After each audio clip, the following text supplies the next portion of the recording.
Shalom saudaraku, mari bangkit berdiri bersama. Angkat suara menaikkan pujian pengagungan di hadapan Raja kita yang dahsyat. Haleluya, bersyukur di hadapannya dan katakan Tuhan Yesus baik. Mari sama-sama nyanyikan pujian ini. Come on. Tiada berkesudahan kasih setiamu Tuhan, selalu baru rahmat-Mu bagiku. Hari berganti hari, tetap kulihat kasih-Mu tak pernah berakhir di hidupku. Tuhan Yesus baik, oh sungguh amat baik.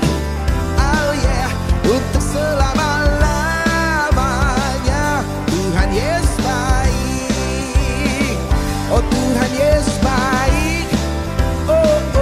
Sungguh amat baik, yeah, untuk selama-lamanya. Tuhan Yesus baik. Mari bernyanyi dan bersorak baginya. Haleluya, shalom. Puji Tuhan, pagi hari ini kita semua bisa hadir di dalam rumah Tuhan. Kita bersyukur kita sudah sampai pada awal bulan Oktober, itu semua karena penyertaan dan cinta kasih Tuhan dalam kehidupan kita. Dan mari pada saat ini kita datang kepada Tuhan, kita mau menikmati hadirat Tuhan, kita mau ungkapkan syukur kita kepada Tuhan lewat segenap hati kita, nyanyian kita, dan hidup kita di hadapannya.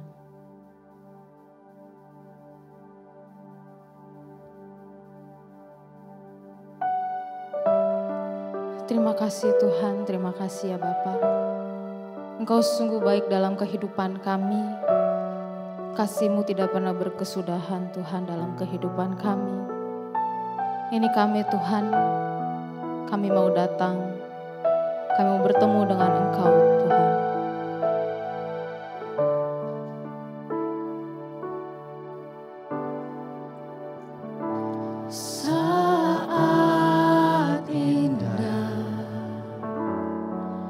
Ku berhadapan denganmu, memandang wajahmu, Yesus kekasih jiwaku.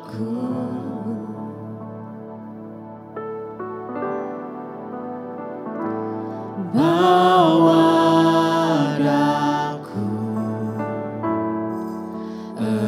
dalam pelukanmu,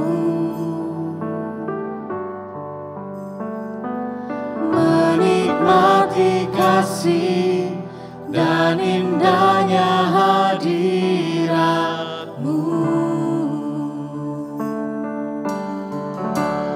Hadirat-Mu Tuhan, ku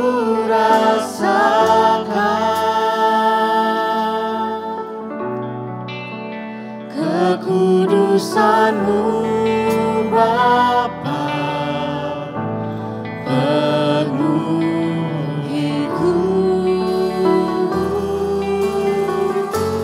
Ku rindu selalu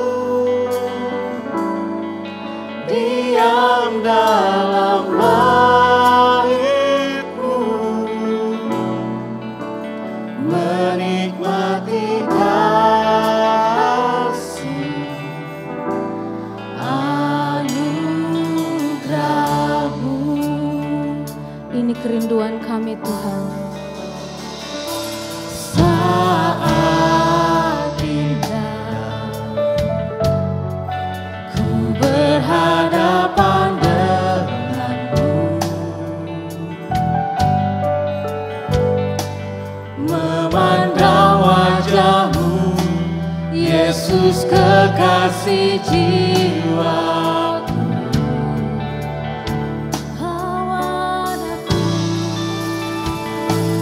Bawa daku dalam pelukanmu. Kami mau menikmati kasih-Mu Tuhan. Menikmati kasih dan indahnya hadirat-Mu. Hadirat-Mu, Hadirat-Mu Tuhan, ku rasakan kekudusan-Mu Bapa, penuhiku.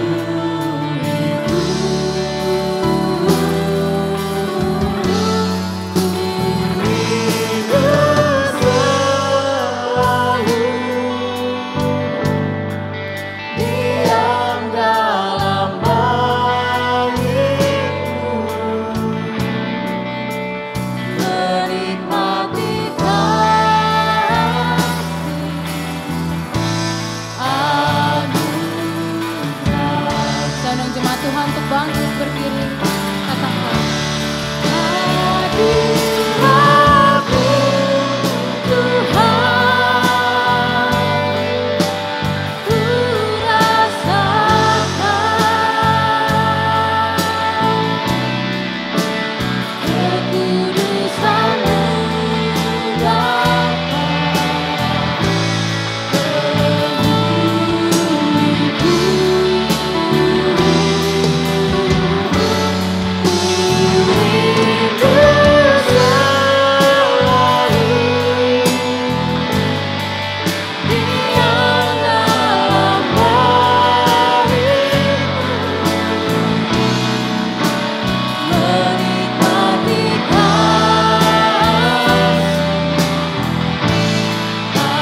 penuhiku.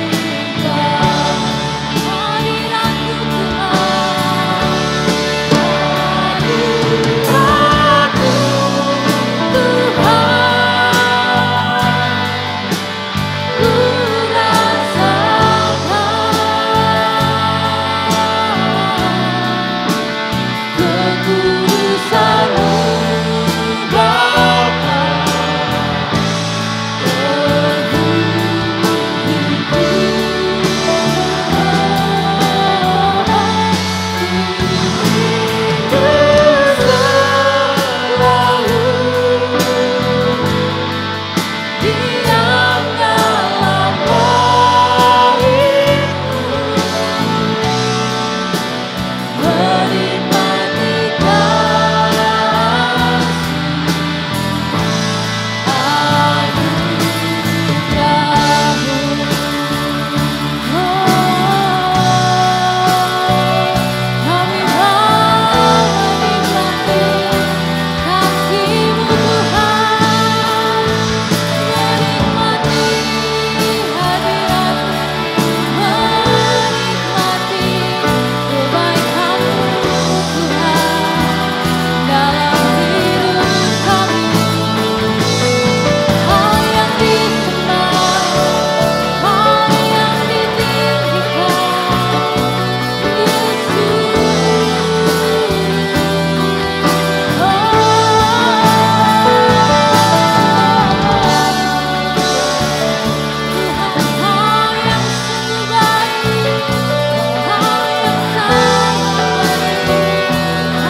sembah, oh Tuhan.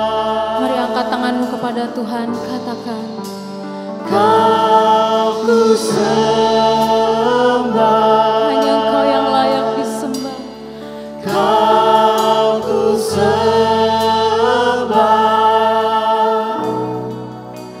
Kau ku sembah.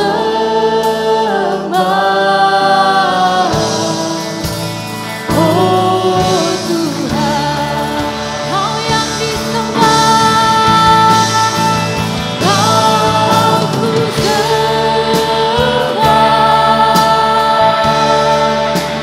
Kau ku sembah, Kau ku sembah.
Oh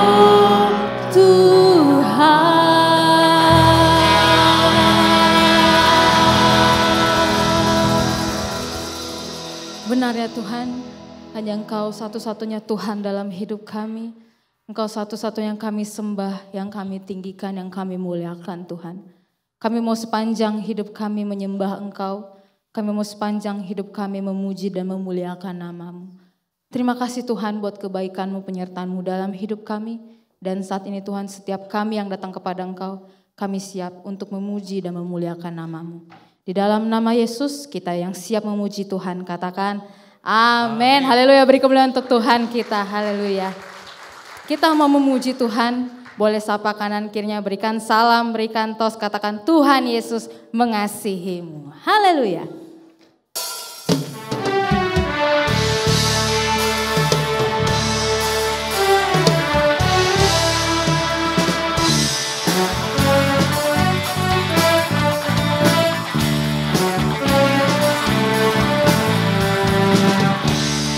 Karena kasih Allah tak berkesudahan bagi kita dulu, sekarang, dan selalu. Kasih Allah tak berkesudahan, selalu baru setiap pagi. Rahmat-Nya tak pernah berakhir seumur hidup. Kasih Allah tak berkesudahan, selalu baru setiap pagi. Rahmat-Nya tak pernah berakhir seumur hidup. Katakan dengan sukacita.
sukacita kami mau menari. Dengan sukacitaku kau menari, dengan sorak-sorai memuji. Ku naikkan pujian, haleluya, nyanyi bagi Dia Sang Raja, nyanyi bagi Dia Sang Raja. Dengan sukacitaku kau menari, dengan sorak-sorai memuji. Ku naikkan pujian, haleluya, nyanyi bagi Dia Sang Raja, nyanyi bagi Dia Sang Raja. Haleluya.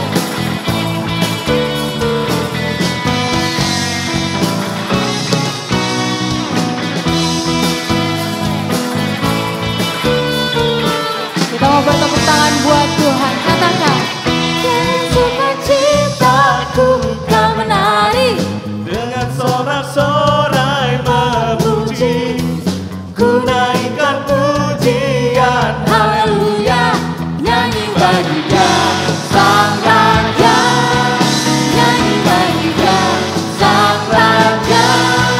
Dengan sukacitaku kau menari, dengan sorak-sorai memuji. Ku naikkan pujian, haleluya, nyanyi bagi Dia Sang Raja, nyanyi bagi Dia Sang Raja. Nyanyi bagi Dia Sang Raja, nyanyi bagi Dia Sang Raja. siapa yang diberkati Tuhan katakan. Selamanya. Haleluya, haleluya. Sorak-sorai hanya untuk Tuhan kita. Kasih Allah tak berkesudahan dulu, sekarang dan selamanya. Karena kebaikan Tuhan selalu baru dalam kehidupan kita. Haleluya.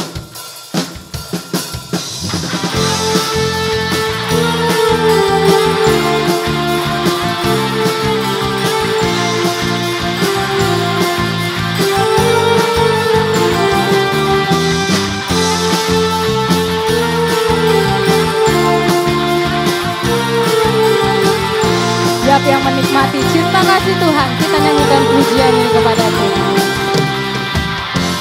Begitu besar kasih Tuhan curah bagi dunia, karyamu, kasih-Mu yang termulia, tiada terselami, besar dan ajaib perbuatan-Mu. Kau beri hidupmu bagi diriku, tiada yang seperti-Mu. Kau berkuasa selamanya, ku puji Kau selalu. Katakan, Oh, betapa dalamnya, betapa lebarnya kasih setia-Mu.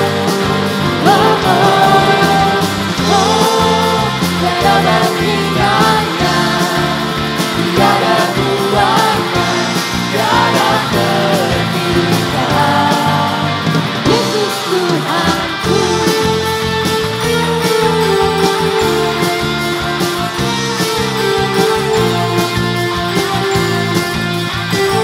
lebih lagi dengan sukacita katakan.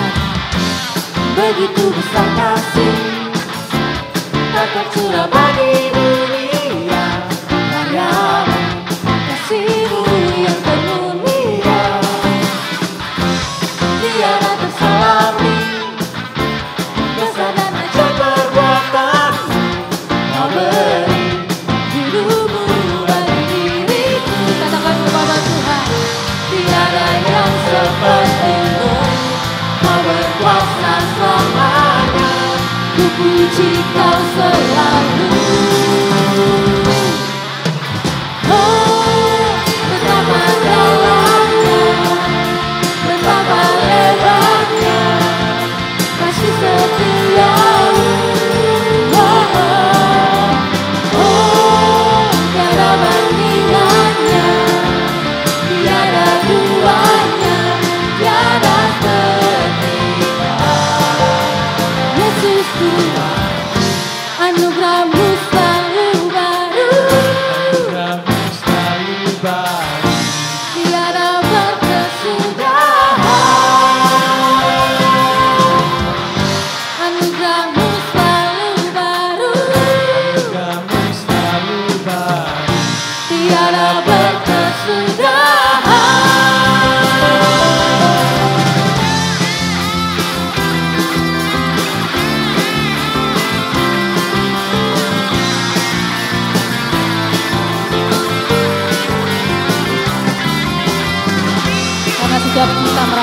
anugerah Tuhan yang tidak berkesudahan dalam hidup kita.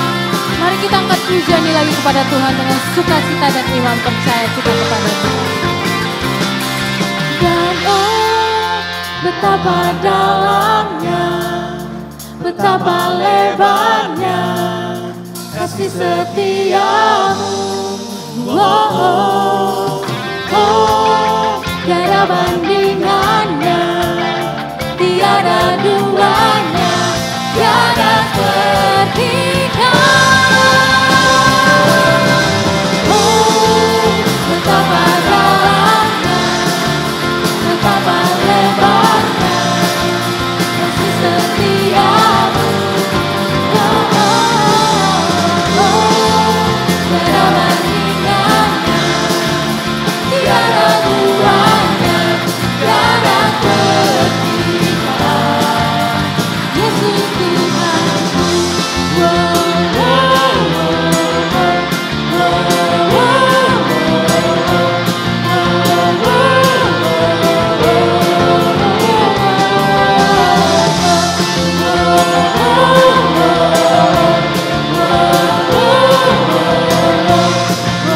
oh, Yesus Tuhanku. Beri sorak-sorai hanya untuk Tuhan kita. Haleluya. Silakan duduk jemaat Tuhan. Saat ini setiap kami Tuhan mau mendengarkan firman-Mu. Bentuklah hati kami Tuhan, bentuklah hidup kami. Kami serahkan sepenuhnya hidup kami dalam tangan-Mu. Karena kami tahu rancangan-Mu selalu yang terbaik dalam hidup kami. Kasih-Mu selalu yang terbaik dalam hidup kami. Haleluya.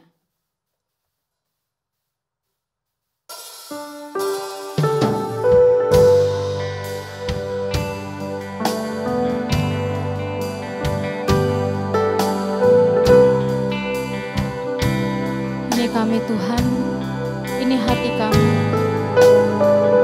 Engkau berfirmanlah atas setiap kami. Sebab Kau Bapa yang mengasihi kami. Kau Bapa yang mengasihiku,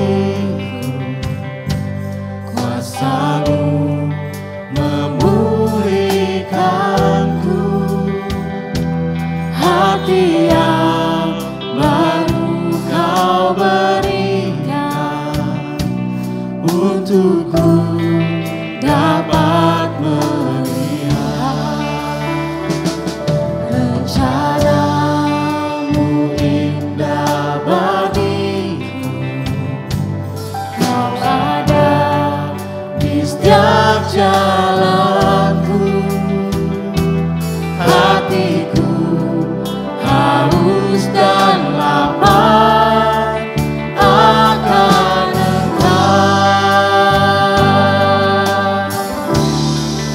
Kaulah segalanya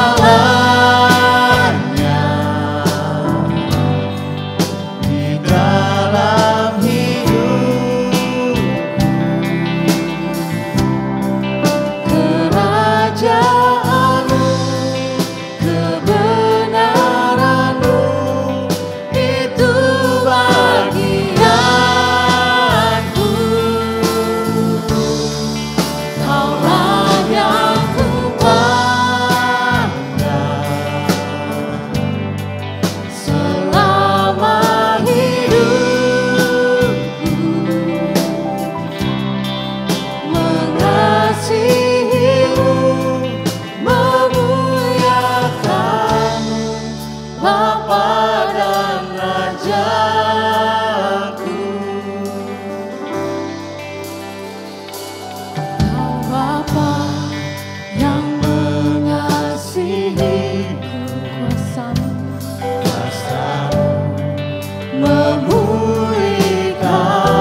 Tuhan, kami bersyukur untuk hari yang Kau berikan. Kami bersyukur kami boleh berkumpul di tempat ini. Kami dapat memuji dan memuliakan nama Tuhan. Dan sebentar kami akan mendengarkan beritaan firman Tuhan. Tuhan, Kau mau pimpin pemberitaan firman ini dari awal hingga akhirnya. Setiap kata-kata yang keluar kiranya semua kata-kata ini berasal daripada hati Allah. Dan mampukan setiap kami jemaat di tempat ini untuk dapat mengerti dan membuka hati kami untuk menerima kebenaran firman Tuhan. Tuhan, pimpin jalannya pemberitaan firman ini dari awal hingga akhirnya. Kami berdoa hanya di dalam nama Tuhan Yesus Kristus. Amin. Amin. Silakan duduk saudara-saudara.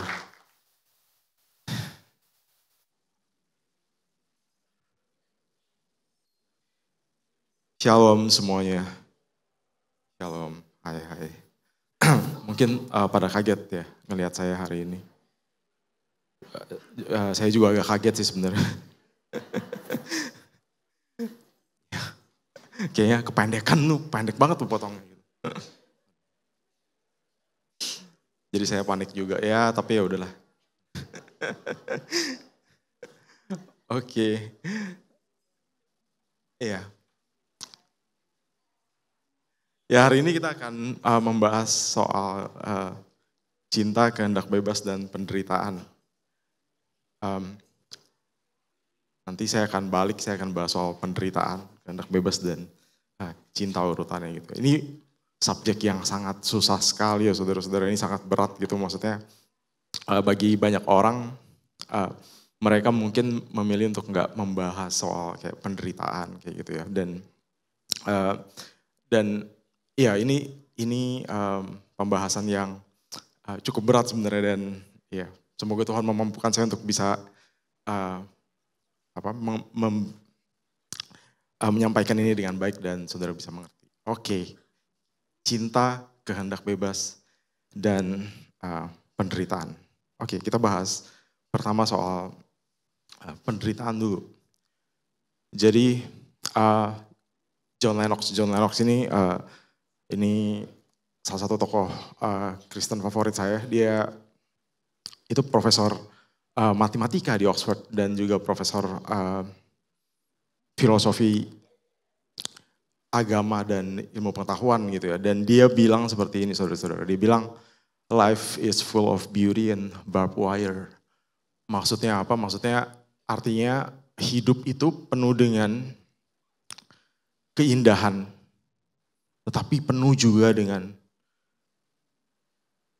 kawat duri gitu ya. Kawat duri. Barbed wire itu ya kayak kawat duri gitu ya, kayak di bawah. Jadi hidup ini penuh dengan hal-hal yang indah, tetapi dikelilingi dengan banyak sekali kawat berduri gitu ya. Saudara-saudara. Jadi mungkin kita bisa melihat gitu ya. Dalam kehidupan banyak sekali hal indah yang kita bisa nikmati gitu. Kita bisa mencintai.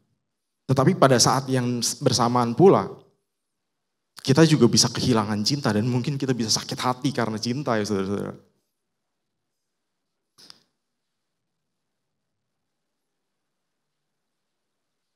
Kita juga mungkin bisa melihat keindahan suatu gunung gitu ya. Wah, ini indah sekali gunungnya. Tetapi mungkin di lain waktu gunung itu bisa meletus dan membawa penderitaan saudara-saudara. Gunung ini konteksnya gunung berapi gitu ya. Mungkin kayak Bromo gitu.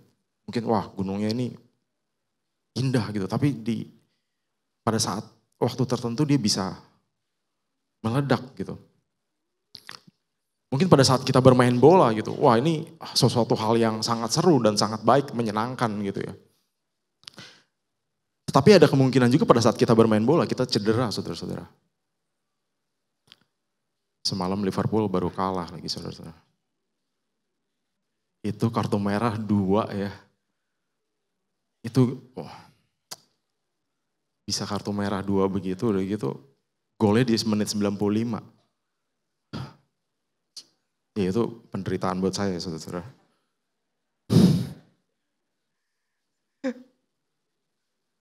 Ya banyak hal yang indah yang kita alami dalam hidup. Orang tua bisa memiliki anak dan mengalami cinta kasih gitu. Tapi bisa juga nanti anak itu pada saat dia besar mungkin malah nggak peduli sama orang tuanya gitu. Ada kemungkinan juga saudara-saudara seperti itu.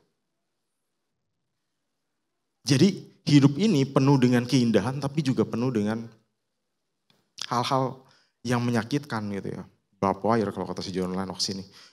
Saudara, beberapa tahun yang lalu sebelum COVID gitu ya, saya diminta sama salah seorang pendeta yang saya kenal. Si om ini bilang, "San, bantuin om dong, ini ada acara peresmian restoran ya cukup besar di PIK gitu. Mereka mau meresmikan si om ini pembicara dan si om ini minta aku untuk bantuin main musik gitu. Oke, ya om bisa om jam siang waktu itu. Oke, aku pergi gitu, kita melakukan acara peresmian. Udah gitu sesudah acara peresmian kita makan-makan nih sama pemiliknya ceritanya gitu kan. Makan-makan, ngobrol-ngobrol. Udah gitu ada satu hal yang aku inget banget. Si pemilik restoran ini tiba-tiba nyamperin om pendeta yang aku kenal ini dan dia nanya seperti ini. Om, tepatnya aku lupa seperti apa. Cuman kurang lebih kayak gini aku jelasin. Om, ini aku ada kenalan temen. Ini orangnya baik banget. Tapi hidupnya menderita banget om. Sakit dari selalu mengalami sakit penyakit gitu dan penderitaan itu enggak habis-habis. Itu kenapa tuh? Kenapa banyak orang baik yang menderita gitu? Mungkin pertanyaan ini kita pernah dengar saudara-saudara ya.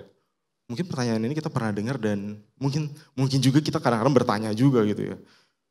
Kenapa begitu banyak, kenapa ada penderitaan dan kenapa ada orang baik yang menderita. Belum beberapa lama waktu yang lalu kita juga mengalami pandemi ya saudara-saudara. Enggak cuma di Indonesia bahkan di seluruh dunia dan begitu banyak orang yang meninggal. Dan mungkin di lingkungan kita, di sekitar kita melihat begitu banyak kematian, begitu banyak penderitaan. Dan pada saat saya mempersiapkan khotbah ini, saya juga mempersiapkannya di samping mama saya gitu yang juga sedang sakit gitu dan tubuhnya lagi lemas karena kemo gitu. Jadi penderitaan ada di sekeliling kita saudara-saudara. Dan kadang-kadang mungkin yang jadi pertanyaan kita atau pertanyaan orang. Kan di Alkitab bilang Tuhan itu baik saudara-saudara. Tuhan itu baik. Tuhan itu baik ya saudara-saudara? Baik.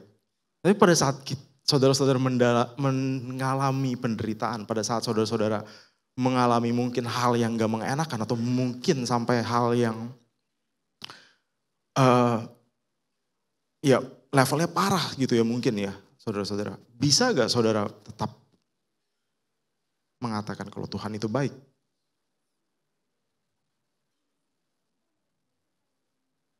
Bisa gak saudara-saudara mengatakan Tuhan itu baik di tengah penderitaan, di tengah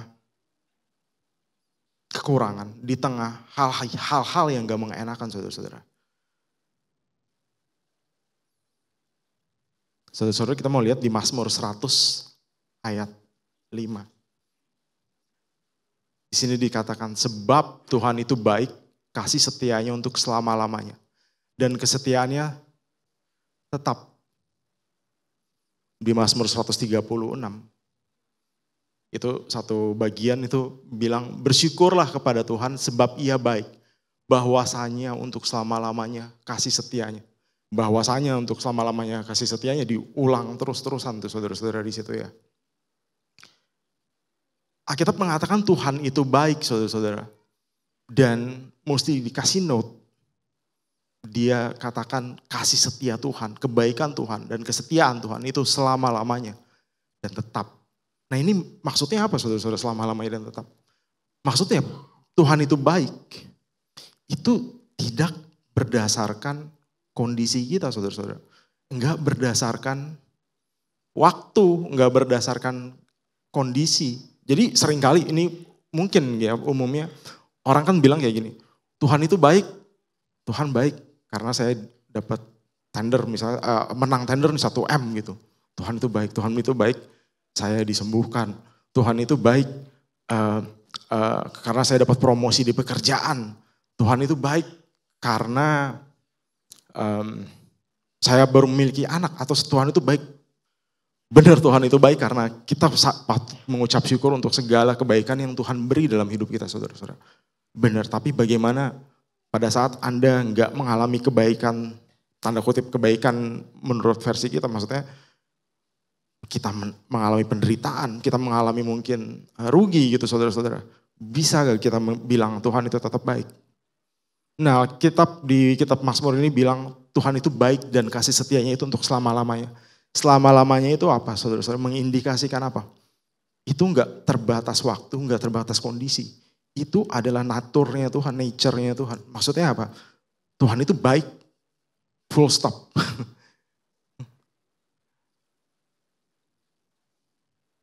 Jadi kita bilang Tuhan itu baik bukan karena kondisi kita, saudara-saudara. Bukan karena, gue mendapatkan sesuatu atau gue sembuh atau apa gitu. Baru kita bilang Tuhan itu baik. Tuhan itu baik karena memang dia baik. Karena itu naturnya Tuhan, karena itu nature-nya Tuhan, saudara-saudara. Karena selama-lamanya dan tetap itu mengindikasikan dia enggak terpengaruh oleh waktu, tidak terpengaruh oleh keadaan, saudara-saudara.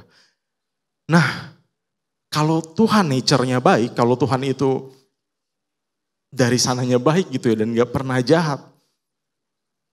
Yang menjadi pertanyaan adalah kenapa penderitaan gitu, kenapa ada penderitaan gitu ya kan, itu pasti kadang-kadang mungkin ini buat sebagian orang agak tabu gitu ya maksudnya. Bahasnya susah banget sih penderitaan gitu kan. Tapi ini kita mesti belajar saudara-saudara karena kita mesti belajar makanan yang berat gitu ya. Kayak misalnya kalau main musik gitu, kalau mau jago gitu mesti latihannya aja lagu yang susah. Kalau lagu yang gampang ya nggak jago-jago. Terus maksudnya jadi kalau kita belajar firman Tuhan kadang-kadang kita perlu belajar yang susah juga saudara-saudara. Pertanyaan ini susah kenapa? Penderitaan gitu.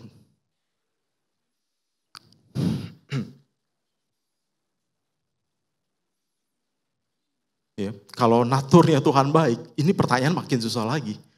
Kenapa ada penderitaan saudara-saudara? Padahal Tuhan itu baik gitu ya. Nah saudara-saudara penderitaan itu, dia kalau bahasa di Inggrisnya itu disebut ini subjek yang pernah dibahas gitu ya. Ini disebut dengan the problem of evil gitu atau theodicy. Jadi ada dua macam penderitaan.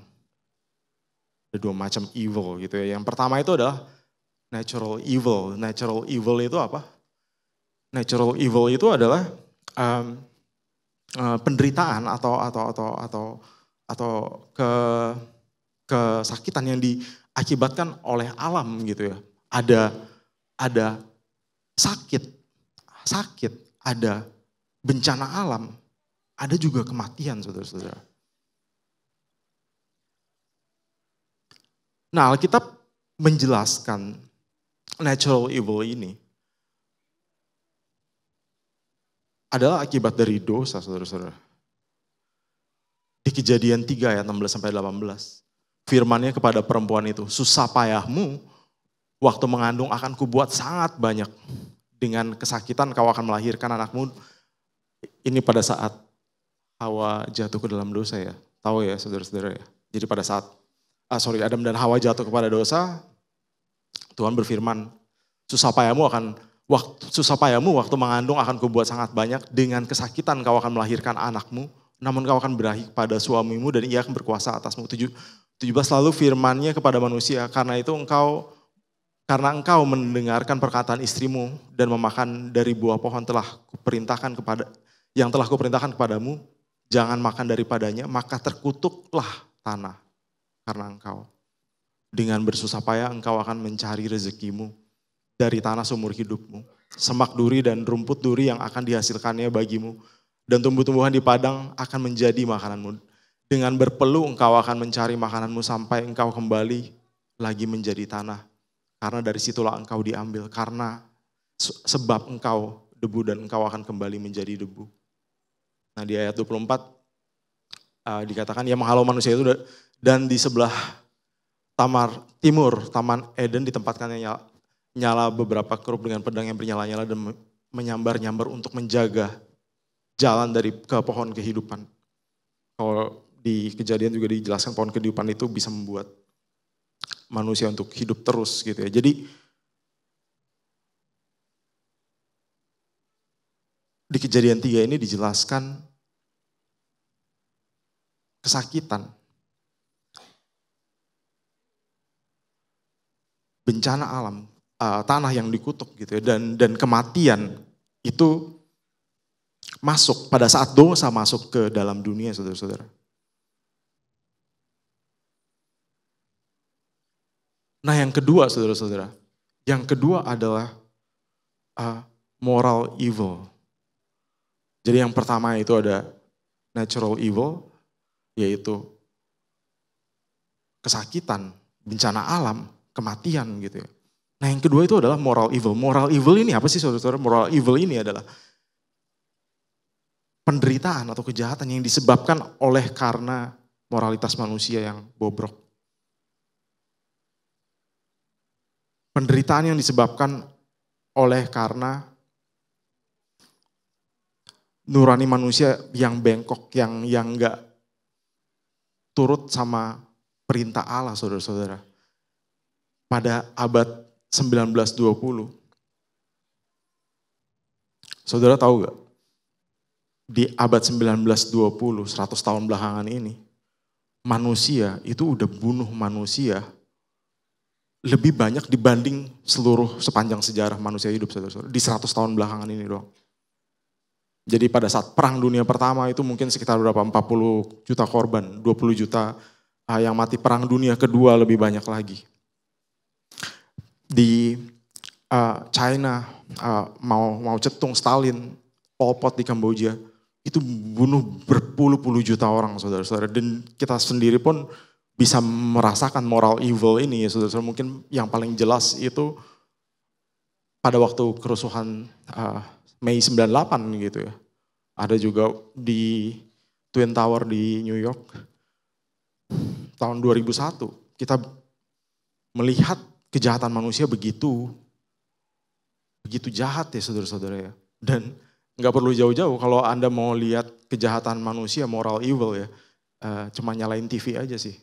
Mama saya kan suka nonton berita gitu, saya gak demen banget kalau nonton berita. Kenapa? Karena isinya itu semuanya dibunuh, diperkosa, dibunuh, habis itu setiap hari saudara-saudara.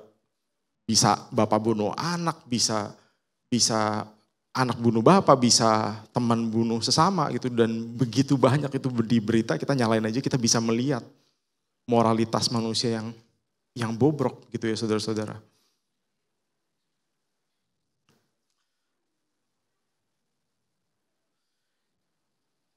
Nah saudara-saudara, pertanyaannya, kalau natural evil yang tadi itu, yang pada yang sakit, yang bencana alam itu disebabkan oleh apa? Oleh kejatuhan dosa.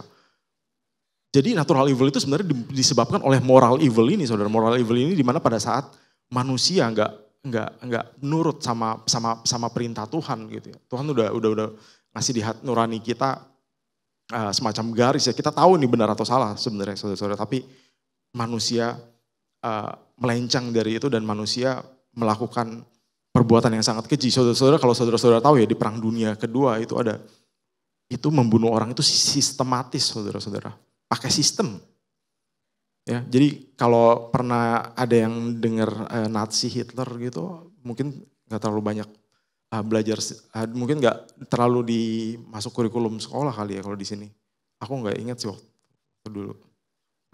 Jadi pada saat Perang Dunia Kedua itu sebenarnya yang heboh itu harusnya kejahatan moral dari Jerman, saudara-saudara, dari bangsa Jerman pada saat itu dipimpin oleh Hitler ya. Saudara-saudara tahu mereka membunuh bangsa Yahudi itu secara sistematis. Karena mereka sayang pelor, saudara-saudara. Rugi nih kalau bunuh, itu mereka bunuh 6 juta orang. 6 juta orang lebih. Karena mereka sayang peluru, mereka masukin. Ini yang digambar kiri atas itu adalah camp konsentrasi, saudara-saudara. Camp konsentrasi itu di mana Nazi ini mereka suruh orang-orang Yahudi itu masuk ke camp konsentrasi dan pada saat mereka suruh kerja gitu ya, mungkin ada sebagian yang bikin jalan, bikin peralatan perang, dan pada saat mereka tenaganya nggak dipakai lagi, mereka dimasuk ke dalam suatu ruangan, itu gas chamber gitu ya saudara-saudara. Mereka masuk begitu banyak dan mereka karena sayang peluru, mereka pakai CO2, karbon monoksida untuk bunuh para tahanan ini saudara-saudara. Dan orang Jerman itu bukan orang yang biadab, maksudnya iya biadab, maksud aku gini ya, orang Jerman itu orang yang hidup dengan kemakmuran yang sangat baik gitu ya saudara-saudara. Dan kultur yang sangat baik, mereka dengar musik klasik yang sangat bagus gitu ya, intelektualnya tinggi. Udah gitu mereka ke gereja juga saudara-saudara. Mereka ke gereja saudara-saudara. Jerman itu pada saat itu agama mayoritasnya Kristen saudara-saudara. Tapi mereka mampu melakukan kejahatan yang begitu besar, yang begitu biadab ini. Di tengah-tengah peradaban yang begitu baik gitu, dan di tengah-tengah Tuhan mereka, ya walaupun begitu-begitu mereka mungkin mayoritas Katolik ya di sana saudara-saudara. Tapi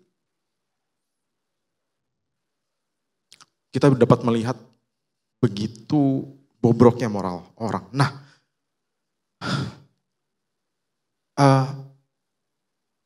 yang jadi pertanyaan, apa yang menyebabkan orang untuk bisa berbuat begitu jahat, saudara-saudara? Kenapa Tuhan mengizinkan orang bisa berbuat begitu jahat? Ini saudara-saudara, free will atau kehendak bebas yang Tuhan beri kepada kita, itu memampukan kita untuk dapat berbuat jahat, sejahat-jahatnya, atau berbuat baik sebaik-baiknya juga gitu ya. Kalau hewan kita mungkin pukul hewan atau gimana gitu, mereka cuma merespon doang saudara-saudara. Mereka merespon, mungkin mereka bisa dendam atau gimana, tapi mereka gak bakal incar saudara sampai misalnya saudara pergi kemana habis itu dia incar, habis itu dia bunuh saudara. Hewan gak mungkin melakukan itu saudara. Tapi kalau manusia, mungkin saudara menyakiti perasaan seseorang gitu atau gimana, mereka bisa memutuskan untuk gue bisa bunuh nih orang dengan cara yang sebegitu rupa saudara-saudara. Tuhan memberikan kepada manusia free will, kehendak bebas.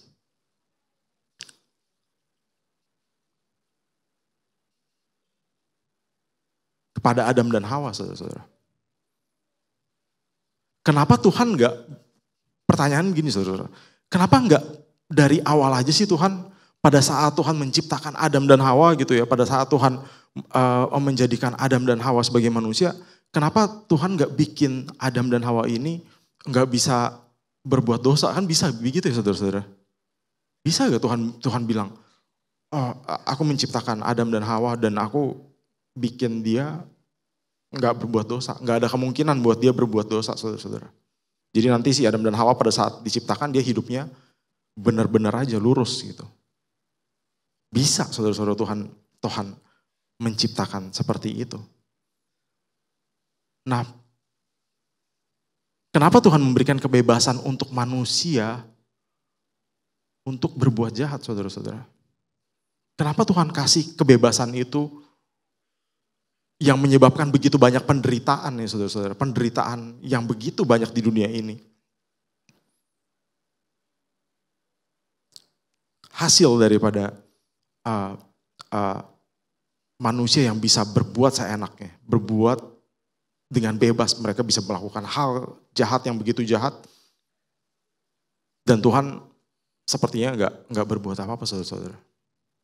Di Roma 1 ayat 24.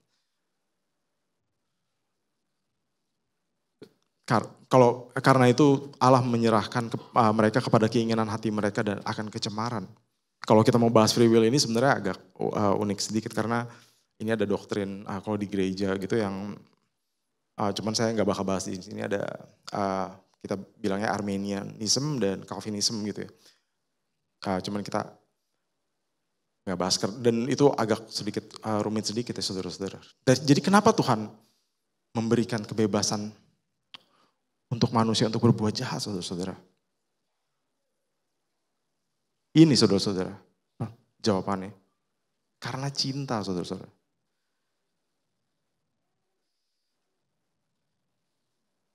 Saudara-saudara, Tuhan adalah kasih. Di 1 Yohanes 4 ayat 16 dikatakan, Allah adalah kasih. Kenapa cinta membutuhkan kebebasan, saudara-saudara? Kenapa cinta itu membutuhkan free will? Kenapa sih cinta itu membutuhkan free will, kebebasan? Ini buat cewek-cewek yang ada di sini gitu ya. Misalnya gitu. Buat cewek-cewek, ada cowok nih yang suka gitu kan. Ada cowok yang suka. Habis itu dia deketin kamu nih, dia deketin gitu ya. Dia deketin terus. Dia ngikut kamu kemana-mana. Ke gereja dia ikut. Pulang dianterin. Udah gitu ke mall. Ayo dianterin yuk ke mall yuk. Kemana-mana diikutin. Tetapi kalian sendiri sebenarnya nggak ngerasa apa sih ini orang? Kayaknya ini deh, tampangnya B aja gitu atau kalian nggak suka gitu ya maksudnya ya. Tapi cowok ini tetap terus ngikutin kalian gitu. Kemana-mana dia ngikut, dia mau di chatting gitu ya, diajak main game bareng, game online bareng gitu. Dikejar terus di Instagramnya, di DM-nya masuk terus. Dikejar-kejar terus. Tetapi kalian gak suka. Kalian gak suka. Cewek ini gak suka, saudara-saudara. Kalau cowoknya ini terus maksain. Dan pada akhirnya dia bilang, pokoknya gue gak mau tahu, lu mesti sama gue. Pokoknya gue gak mau tahu, lu mesti jadi istri gue gitu. Ceweknya kira-kira bakal gimana, saudara-saudara? Bakal mungkin lapor polisi ya, saudara-saudara, atau lapor keamanan di sekelilingnya dia gitu, atau bilang ke orang tuanya.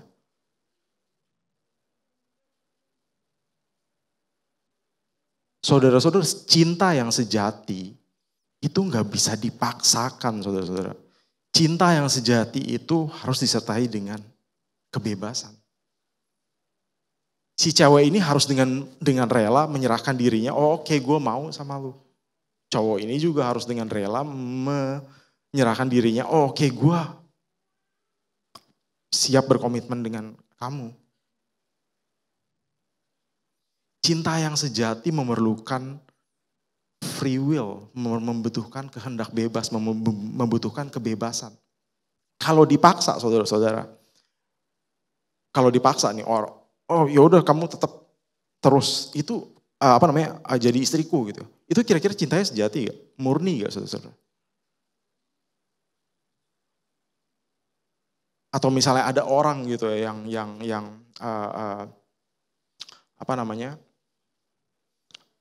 dipaksa untuk mengasihi orang lain, tapi dengan suatu ancaman gitu. Kalau lu gak mengasihi gue, ntar bisa hilang kepala lu.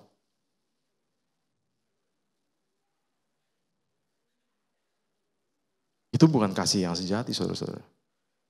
Cinta yang sejati membutuhkan kebebasan. Dan Allah adalah kasih. Allah itu sendiri adalah cinta, saudara-saudara.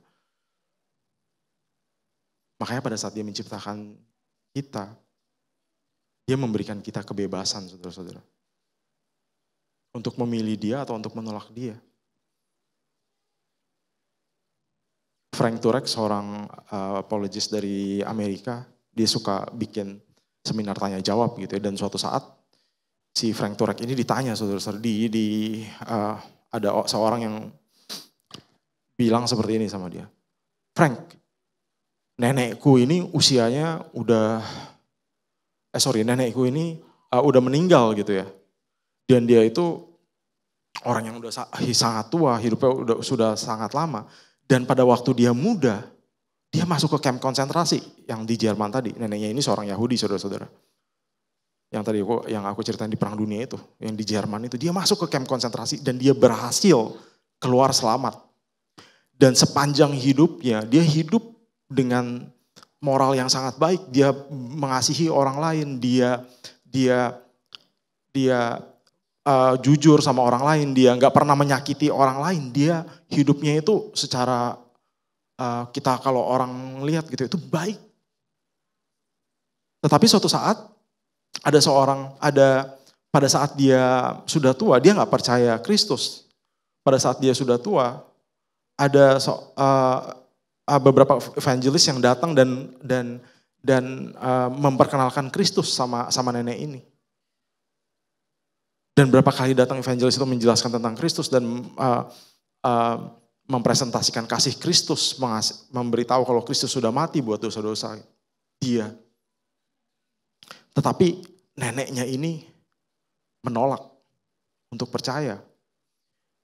Neneknya ini menolak untuk menerima Kristus. Nah, yang jadi pertanyaan orang ini, nenekku ini yang sepanjang hidupnya waktu muda dia menderita begitu rupa gitu ya. Masuk camp konsentrasi itu salah satu penderitaan yang paling menderita mungkin saudara-saudara yang ada di abad ini gitu saudara. Abad 19 gitu, 19 itu tahun 1943 ke 45 kurang lebih ya saudara-saudara. Itu sangat menderita dia hidup dan dia hidupnya udah sangat baik. Tetapi dia menolak Kristus. Kalau gitu gimana dong Frank? Masa dia udah di sini menderita, habis itu pada saat dia mati dia menderita juga. Frank Turek menjawab seperti ini saudara-saudara. Saya nggak tahu itu nenek itu mungkin pada akhir hidupnya mungkin dia mengalami pertobatan apa pada saat diranjang gitu ya, atau dia mengalami perjumpaan dengan Tuhan seperti apa, saya nggak tahu. Tetapi yang pasti saudara-saudara, yang pasti Tuhan terlalu mencintai nenek kamu untuk dia memaksakan kehendaknya kepada nenek kamu. Tuhan terlalu mencintai nenek kamu untuk dia bisa memaksakan kehendaknya kepada nenek kamu. Jadi Tuhan memberikan kebebasan untuk nenek kamu untuk memilih. Kata C.S. Lewis mengatakan seperti ini. The doors of hell are locked from the inside. Pintu neraka itu terkunci dari dalam.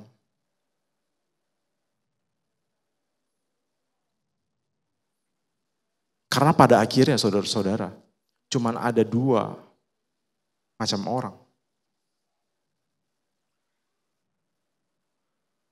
Yang pertama adalah orang yang di dalam hidupnya, dia mengatakan kepada Tuhan, Tuhan kehendak-Mu lah yang jadi. Dan yang kedua adalah macam orang yang di dalam hidupnya, dia mengatakan kepada Tuhan, Tuhan kehendak-Ku lah yang jadi.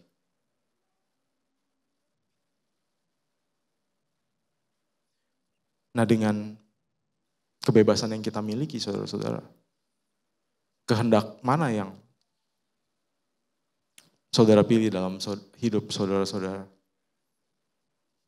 Apakah kehendak Tuhan, apakah kehendak kita sendiri?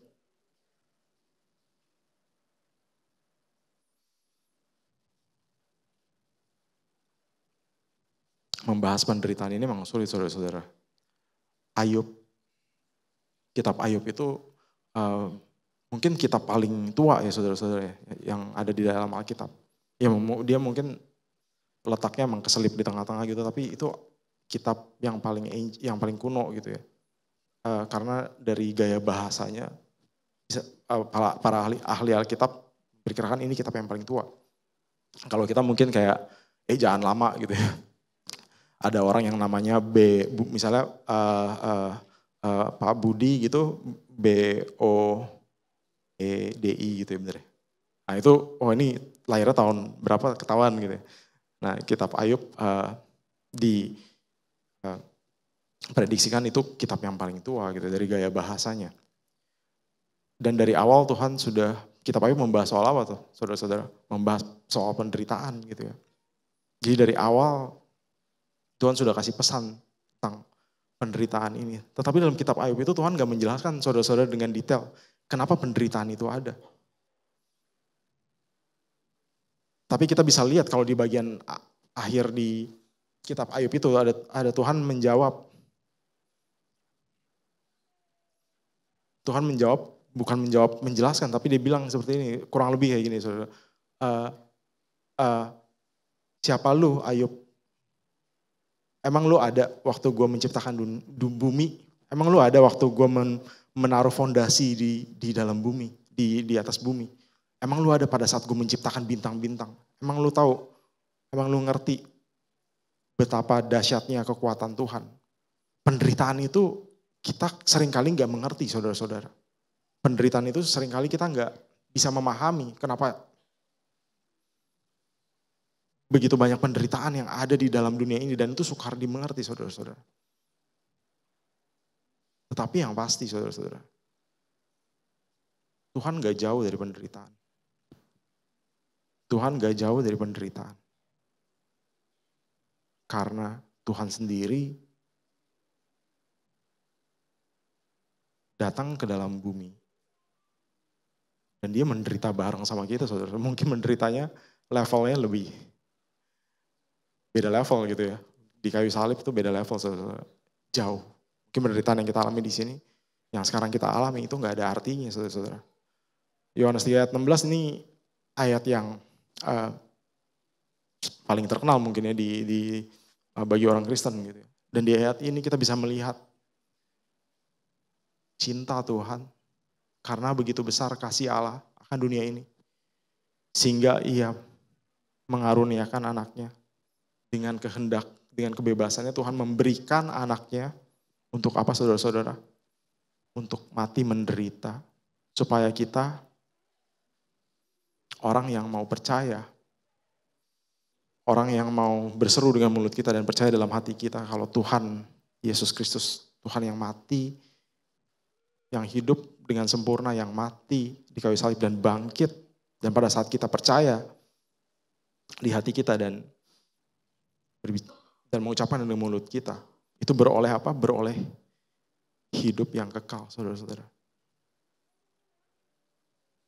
Jadi, pada saat kita melihat penderitaan, kita tahu saudara-saudara, kalau Tuhan itu enggak jauh dan bahkan dia sendiri sudah menderita untuk menebus dosa kita semua. Amin untuk firman Tuhan.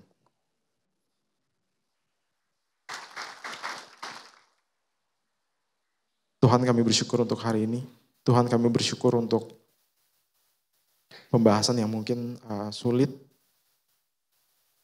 Tapi kami percaya Bapa bahwa Kau adalah kasih. Kau adalah Allah yang mencintai kami. Dan Kau sendiri datang dan menderita untuk menebus setiap dosa-dosa kami ya Tuhan. Dan kami percaya Engkau telah mati dan bangkit untuk menebus dosa-dosa kami ya Tuhan. Dan Tuhan mampukan kami dengan kebebasan yang Kau berikan kepada kami. Mampukan kami untuk kami dapat memilih Tuhan. Mampukan kami untuk kami dapat menerima cintanya Tuhan. Mampukan kami untuk kami dapat dengan kebebasan kami memilih dan menerima cinta-Mu. Dan kiranya hidup kami dapat berkenan di hadapan Tuhan. Terima kasih Tuhan, kami bersyukur untuk pemberitaan firman ini. Dan Tuhan berkati kami semua agar kami dapat mengerti dan kami dapat melakukan apa yang terbaik dalam hidup kami Bapak. Yaitu mengenal Tuhan dan terus mengenal Tuhan dan melakukan hidup kami sesuai dengan kehendak Tuhan. Terima kasih ya Tuhan, kami bersyukur, kami mengucap syukur hanya di dalam nama Tuhan Yesus kami berdoa. Amin. Saya mengundang pemain musik dan WL Singer untuk maju ke depan. Dan saya mengundang pelayan perjamuan kudus untuk maju ke depan.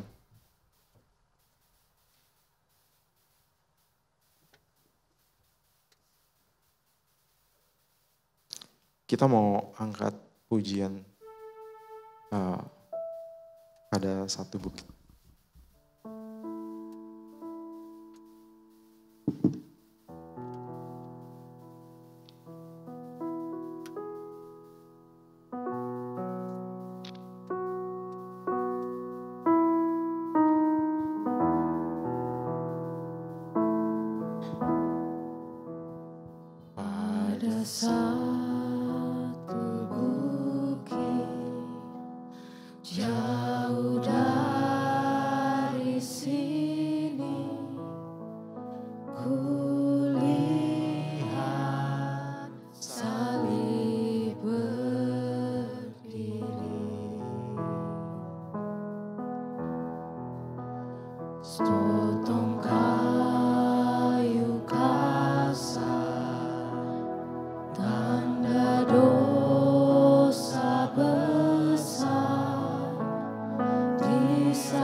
Tuhan, kami bersyukur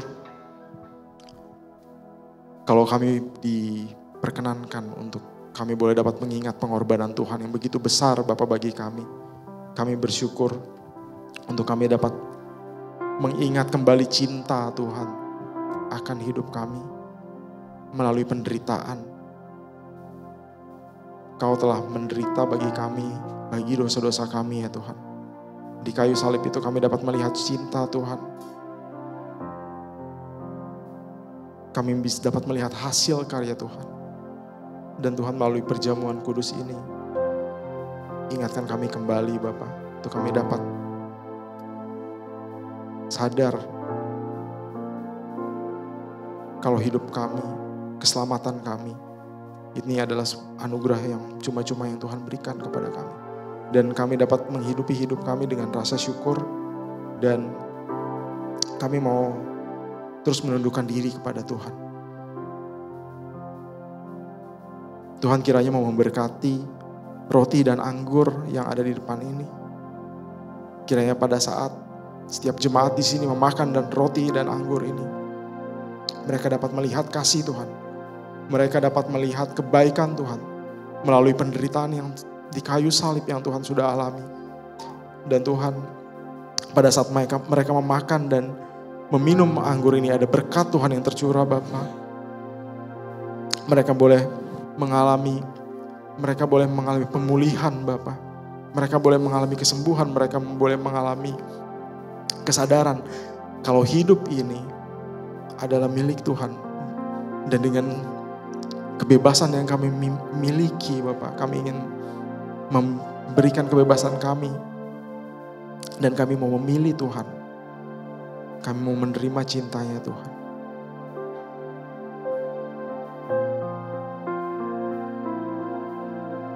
Amin. Silakan dibagikan. Kita nyanyikan pujian ini sekali lagi pada saat tutup kita.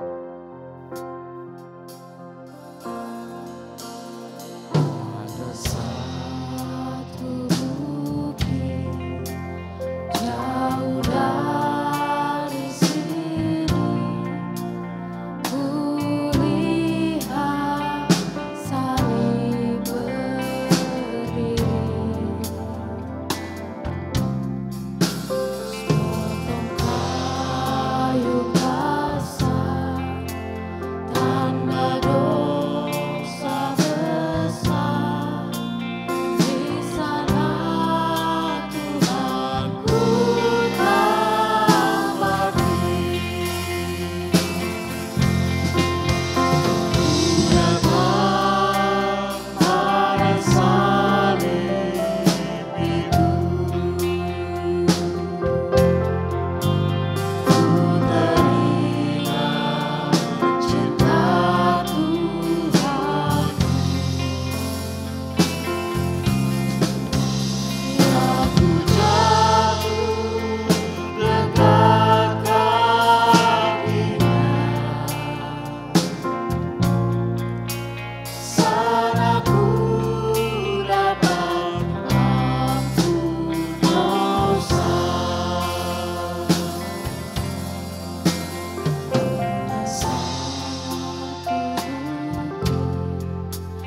Jauh dari sini, kulihat salib berdiri,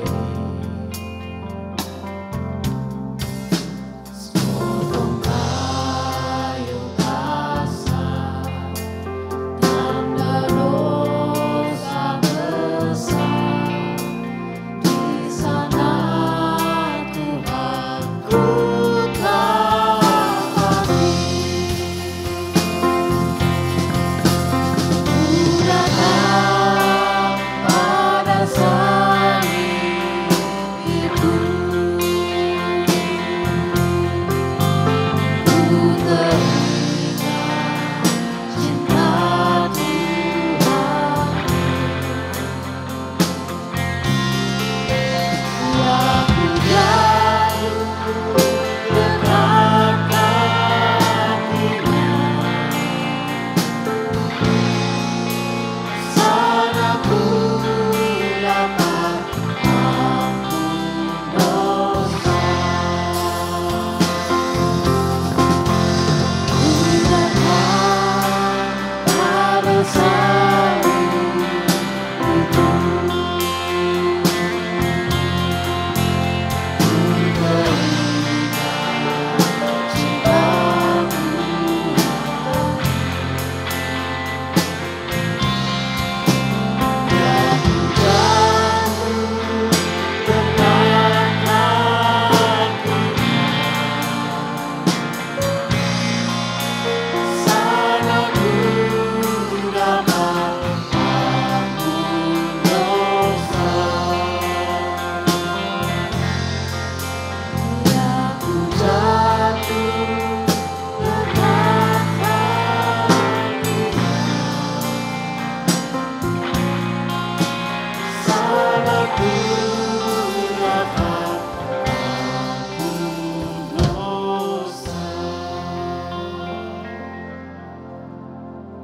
Saudara-saudara, ada yang belum mendapatkan roti dan anggur? Kalau ada yang belum mendapatkan roti dan anggur, boleh angkat tangannya.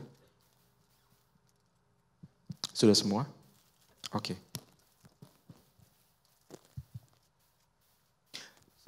Silakan berdiri saudara-saudara.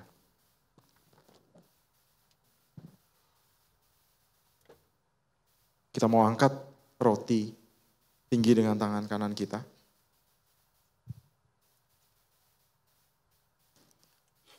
Sebab apa yang telah kuteruskan kepadamu, telah aku terima dari Tuhan, yaitu bahwa Tuhan Yesus pada malam waktu ia diserahkan mengambil roti, dan sesudah itu ia mengucap syukur atasnya, ia memecah-mecahkannya dan berkata, inilah tubuhku yang diserahkan bagi kamu, perbuatlah ini menjadi peringatan akan aku. Kita makan roti ini hanya di dalam nama Yesus.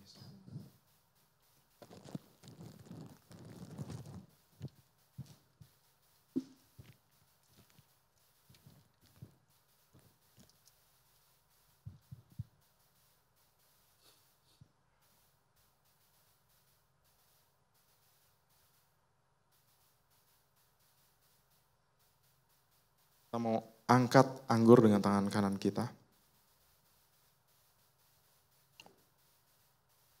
Demikian juga ia mengambil cawan. Sesudah makan lalu berkata, cawan ini adalah perjanjian baru yang dimeteraikan oleh darahku. Perbuatlah ini setiap kali kamu meminumnya, menjadi peringatan akan aku. Sebab setiap kali kamu makan roti ini dan minum cawan ini, kamu memberitakan kematian Tuhan sampai ia datang. Kita minum di dalam nama Yesus.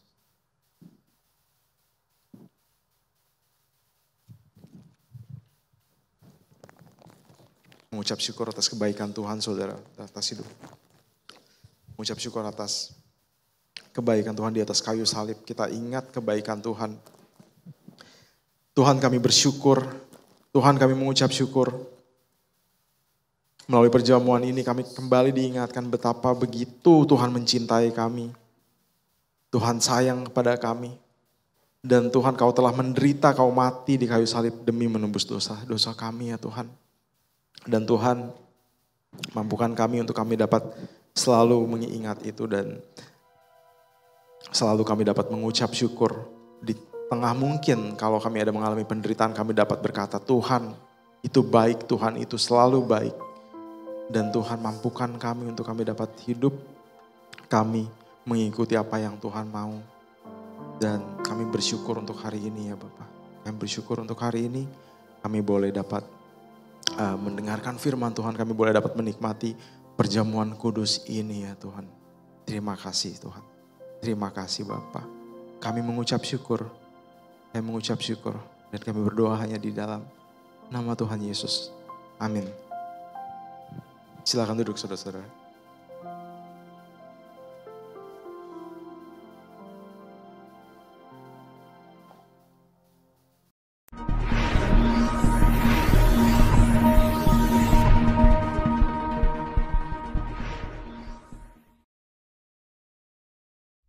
Shalom, jemaat yang dikasihi Tuhan. Berbahagialah setiap orang yang mendengarkan firman Tuhan, merenungkan dan melakukannya di dalam kehidupannya. Mari kita simak seputar informasi penting untuk sepanjang minggu ini. Siang ini, ibadah Teen Sunday Service akan membahas mengenai murder dan akan dilayani oleh Kak Andreas Mario. Dilanjutkan pada hari Rabu, para wanita diundang untuk mengikuti ibadah WBI pada pukul 5 sore di gedung 52, lantai 2. Ibadah WBI akan membahas mengenai berkarya bagi Tuhan. Disusul pada hari Kamis, ibadah doa kembali dilaksanakan pada pukul 4:30 sore di gedung 35. Dan pada hari Sabtu, para pemuda diundang untuk mengikuti Youth Community yang akan diadakan pada pukul 6 sore di gedung 52, lantai 2. Minggu 8 Oktober 2023, ibadah raya akan membahas mengenai tough love dengan pembicara Bapak Jason Budi Prasetyo. Dan pada pukul 10, ibadah sekolah minggu akan belajar mengenai kubawa kepada Yesus. Lalu pada pukul 12 siang, ibadah Teen Sunday Service akan membahas mengenai pure and selfless love dengan pembicara Ci Nyalita. Sabtu, 21 Oktober 2023, para pasutri diundang untuk mengikuti ibadah Temu Kompas yang akan diadakan pada pukul 6:30 malam di gedung 52, lantai 2. Ibadah Kompas kali ini akan membahas mengenai to love and support dengan pembicara Bapak Himawan. Sekian informasi penting untuk sepanjang minggu ini. Tetaplah menjadi berkat dimanapun saudara berada. Tuhan Yesus memberkati. Haleluya, boleh berikan kemuliaan untuk Tuhan. Amin. Saudara diberkati pagi hari ini. Boleh meletakkan tangannya yang diberkati pada pagi hari ini, puji Tuhan. Biarlah firman yang kita dengar pada pagi hari ini semakin meneguhkan iman percaya kita bahwa apapun yang kita hadapi, penderitaan apapun yang kita alami, percaya bahwa Tuhan tidak pernah meninggalkan kita. Dan bahwa dalam segala keadaan kita mau bilang bahwa Tuhan Yesus itu baik. Haleluya. Saya mengucapkan terima kasih kepada Bapak Gembala atas pemberitaan firman Tuhan dan seluruh pelayan perjamuan kudus yang sudah melayani pagi hari ini. Tuhan Yesus memberkati. Dan baik, saya mengucapkan terima kasih kepada Bapak Ibu Saudara yang sudah mengembalikan celengan ya pagi hari ini. Dan biarlah celengan itu nanti akan dipergunakan untuk beberapa program gereja, untuk untuk perluasan atau untuk kebutuhan gereja. Dan Bapak Ibu yang belum memiliki celengan dan ingin ikut berpartisipasi nanti boleh menghubungi Asher. Dan seperti yang Bapak Ibu Saudara sudah tahu bahwa pagi hari ini kita sudah membagikan formulir data jemaat ya. Bagi saudara yang belum mendapatkan formulir, nanti boleh menghubungi Asher untuk minta formulirnya. Ini buat apa sih? Nah, jadi kita butuh update atau data-data yang terbaru dari jemaat kita. Itu adalah untuk mendukung beberapa program gereja yang akan kita lakukan di tahun 2024. Bagi Bapak Ibu yang saya percaya sudah menjadi bagian dari GBI Jalan Barat Timur, saya berharap bahwa kita semua mau mengumpulkan formulir ini. Dan program ini akan diadakan selama bulan Oktober. Ya, jadi nggak usah buru-buru. Yang dapat formulir boleh dibawa pulang, diisi di rumah. Minggu depan boleh dibawa lagi, dikasih nanti ke Asher. Kalau minggu depannya lupa, boleh. Minggu depannya lagi dibawa gitu ya. Selama bulan Oktober. Dan enggak itu aja, nanti kalau misalnya Bapak Ibu Saudara sudah mengembalikan formulir, dari gereja akan memberikan souvenir terima kasih ya, dengan catatan selama persediaan masih ada dan formulir harus diisi secara lengkap. Ya, oke, setuju ya? Kalau misalnya sudah bisa kasih hari ini, boleh kasih hari ini. Kalau belum bisa isi di rumah dan dibawa minggu depan. Baik, itu saja dan kita akan menjalankan persembahan. Persembahan akan dilakukan 2 kali. Dan sebelumnya saya juga mau menyambut Bapak Ibu Saudara yang mungkin baru pertama kali hadir pagi hari ini. Selamat datang, selamat bergabung dan kalau belum punya gereja tetap, saya mengundang untuk kembali hadir di ibadah-ibadah berikutnya. Kita akan memberikan persembahan syukur kita bagi saudara yang mengikuti ibadah secara online, dapat melakukan scan barcode atau melakukan transfer ke rekening gereja. Baik, sebelumnya mari kita bersatu hati dan kita berdoa. Kami bersyukur Tuhan untuk pagi hari ini. Kami bersyukur untuk berkat firman Tuhan dan berkat perjamuan kudus yang boleh kami terima. Dan biarlah semuanya itu boleh meneguhkan kami Tuhan. Boleh mengubahkan kehidupan kami semakin serupa dengan Tuhan. Dan pagi hari ini kami akan memberikan persembahan syukur kami sedikit dari begitu banyak berkat yang Tuhan berikan dalam hidup kami. Dan biarlah persembahan itu boleh digunakan untuk pekerjaan Tuhan di tempat ini. Dan kami siap memberikan persembahan kami dengan hati yang penuh dengan ucapan syukur. Haleluya. Amin.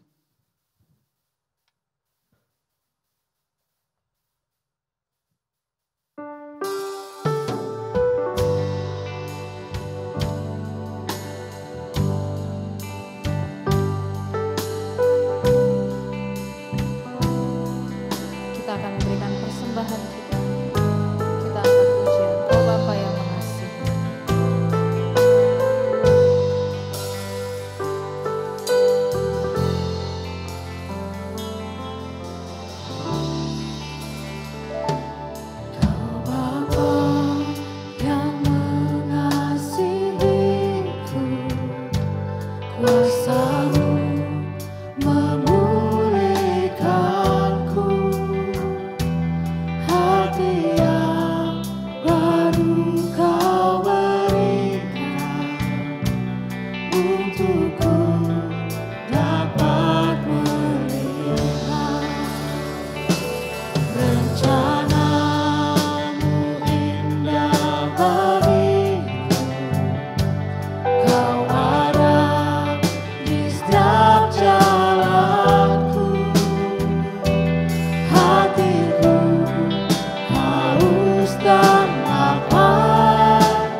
Kami sungguh diberkati Tuhan di dalam ibadah hari ini. Engkau tidak hanya hadir di tengah-tengah kami, tapi Engkau melawat setiap kami. Engkau mengenal setiap kami. Engkau mengetahui setiap keadaan dan kondisi kami. Dan kami hanya menemukan satu jawaban di dalam Yesus Kristus. Bahwa sungguh kasih-Mu begitu hebat atas kami. Sehingga penderitaan yang kami alami saat ini, itu tidak seberapa dengan kehebatan kasih Tuhan yang Tuhan sudah curahkan, limpahkan dalam hidup kami. Oleh sebab itu hari ini iman kami ditambahkan oleh pendengaran akan firman Allah. Bagaimana Allah begitu mengasihi dan mencintai kami. Dan Allah memberikan kami kebebasan. Dan biarlah setiap kami boleh pakai kebebasan kami untuk mencintai Tuhan lebih lagi di dalam hidup kami. Memberi hidup kami dipimpin oleh Roh-Mu. Memberi hidup kami untuk terus taat kepada perintah-Mu. Dan biarlah hidup kami boleh mengalami kehebatan cinta yang Tuhan sudah berikan dalam hidup ini. Terima kasih Tuhan, Kau memberkati Bapak Gembala kami. Biarlah Tuhan terus pertajam apa yang menjadi keinginan hati Tuhan untuk Ia boleh memimpin gereja ini, untuk Ia boleh memimpin jemaat ini seturut dengan kehendak Tuhan. Dan kami juga berdoa bila seluruh jemaat yang hadir pada saat pagi hari ini, baik yang onsite maupun yang online, kami semua telah menerima berkat Tuhan. Kami telah menerima kekuatan yang baru dari Tuhan. Bahkan kami telah menerima hati yang baru dari Tuhan untuk kami lebih lagi mengasihi Engkau di dalam hidup kami. Kami berdoa untuk setiap jemaat-Mu yang tidak hadir, mereka yang berada di dalam keadaan sakit, Tuhan memberikan kesembuhan di dalam nama Tuhan Yesus. Mereka yang dalam kondisi lemah fisik, lemah hati mereka, lemah semangat mereka, Tuhan memberikan kekuatan yang baru untuk mereka bangkit, untuk mereka bersemangat, untuk mengasihi Tuhan lebih lagi. Dan kami berdoa bila setiap yang bimbang dipertetapkan hatinya, dan biarlah setiap yang mulai goyah mereka mulai diteguhkan, untuk mereka tetap mempercayai bahwa Engkau ada bersama-sama dengan mereka. Dan pada saat pagi hari ini, kami bersahati Tuhan, kami bersepakat. Mari jemaat Tuhan, arahkan hatimu kepada Tuhan, satukan hati setiap kita, dan mari kita angkat tangan kita tinggi-tinggi di hadapan Tuhan. Pagi hari ini kami menyatukan hati kami bersahati Tuhan, memohon belas kasihan Tuhan, memohon perkenanan Tuhan buat Ibu Gembala senior kami, Tante Poppy. Kami berdoa saat ini, biarlah kuasa mujizat Tuhan terjadi atas kehidupannya. Biarlah kuasa bilur Yesus mengalir di dalam tubuhnya, di dalam rohnya, di dalam jiwanya, di dalam nama Yesus. Kuasa Allah mengalir, kekuatan Allah mengalir di dalam kehidupannya Tuhan. Dan biarlah hidupnya boleh menjadi kesaksian yang memuliakan nama Tuhan. Bagaimana Allah bekerja dan kemuliaan-Mu dinyatakan di dalam kehidupannya. Engkau memberikan kekuatan yang baru. Dan saat ini Tuhan, apapun yang ia rasakan, Tuhan pun merasakan. Dan biarlah kekuatan daripada Engkau saja yang sanggup memberikan Ibu Gembala kami kekuatan. Untuk ia boleh terus mengasihi Tuhan, memandang kepada Tuhan. Dan untuk terus mendapatkan pemulihan dari Tuhan. Terima kasih Bapak, kami berdoa untuk proses pengobatan berikutnya, untuk kemoterapi yang berikutnya. Tuhan berikan kekuatan, Tuhan beri hikmat untuk para dokter. Biarlah diagnosanya tepat seperti tuntunan Tuhan. Dan biar setiap obat yang diberikan juga tepat sasaran sesuai dengan tuntunan Tuhan. Dan kami percaya kemuliaan Tuhan akan dinyatakan. Bahkan setiap kami boleh melihat bagaimana kasih dan kuasa Tuhan dinyatakan. Terima kasih Tuhan. Ini kesatuan hati kami yang mengasihi Ibu Gembala kami. Terima kasih Bapak. Dan pada akhirnya Bapak Ibu sidang jemaat yang dikasihi Tuhan, arahkanlah hatimu kepada Tuhan. Dan terimalah berkat dari Tuhan. Tuhan memberkati pernikahanmu, Tuhan memberkati keluargamu, Tuhan memberkati pekerjaanmu, Tuhan memberkati studimu, dan apapun yang engkau kerjakan menjadi berhasil dan memberkati banyak orang yang ada di sekitarmu. Dan saat ini terimalah berkat daripada Allah Bapa, cinta kasih dari Tuhan Yesus Kristus, serta perlindungan dan pimpinan kuat kuasa Roh Kudus yang akan terus menyertai kita mulai dari hari ini sampai selama-lamanya. Amin. Kami memuji Tuhan.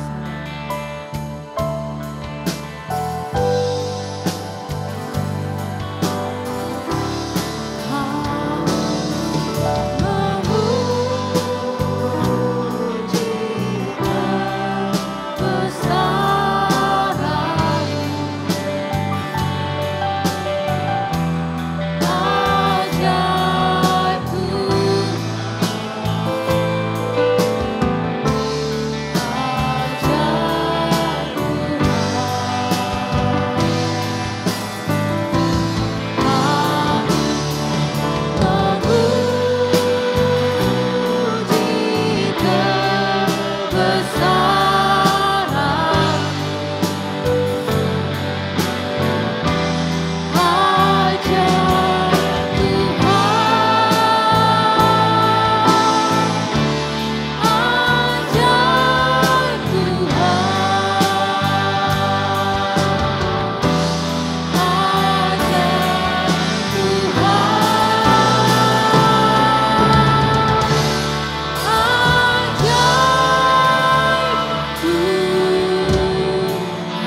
memberkati kita semua. Selamat hari Minggu.